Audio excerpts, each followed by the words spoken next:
காங்கிரஸ் திமுக கூட்டணி கடந்த 20 ஆண்டுகளில் தமிழகத்தில் ஆழமான வெற்றி கூட்டணியாக இருப்பதாக கன்னியாகுமரி நாடாளுமன்ற உறுப்பினர் விஜய் வசந்த் தெரிவித்துள்ளார். தமிழகம் மற்றும் புதுச்சேரியில் நடைபெறும் பல்வேறு நிகழ்ச்சிகளில் கலந்து கொள்வதற்காக வந்த அகில இந்திய காங்கிரஸ் பொதுச் செயலாளர் வேணுகோபாலுக்கு சென்னை விமான நிலையத்தில் தமிழ்நாடு காங்கிரஸ் கமிட்டி தலைவர் செல்வ பெருந்தகை தலைமையில் உற்சாக வரவேற்பு அளிக்கப்பட்டது.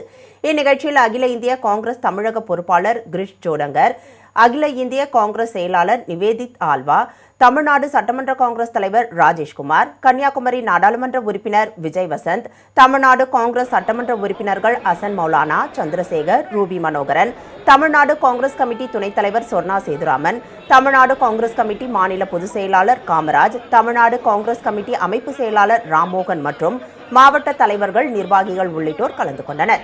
பின்னர் செய்தியாளர்களிடம் பேசிய விஜய் வசந்த் எம்பி, கூட்டணி தொடர்பான விவகாரங்களில் தற்போது வரை சுமூகமான சூழல் நிலவுவதாக தெரிவித்தார். காங்கிரஸ் திமுக கூட்டணி கடந்த 20 ஆண்டுகளுக்கும் மேலாக மிகவும் ஆழமான வெற்றி கூட்டணியாக திகழ்கிறது என்று விஜய் வசந்த் எம்பி தெரிவித்தார்.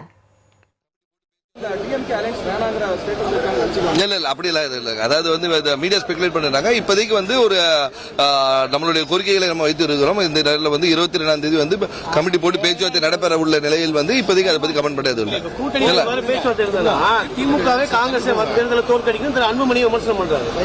அதெல்லாம் இல்லைங்க. அதாவது இது ஒரு வெற்றி கூட்டணியாக இருந்திருக்கும். தொடர்ந்து கிட்டத்தட்ட 20 ஆண்டுக்கு மேல் இந்த கூட்டணி இணைந்து செயல்பட்டு கொண்டு வருகிறோம். அது கிராஸ் ரூட் லெவல்லையும் ரொம்ப அழுத்தமாகவும் ஆழமாக இந்த கூட்டணி இருக்கிறது. அதனால அதை பத்தி எல்லாம்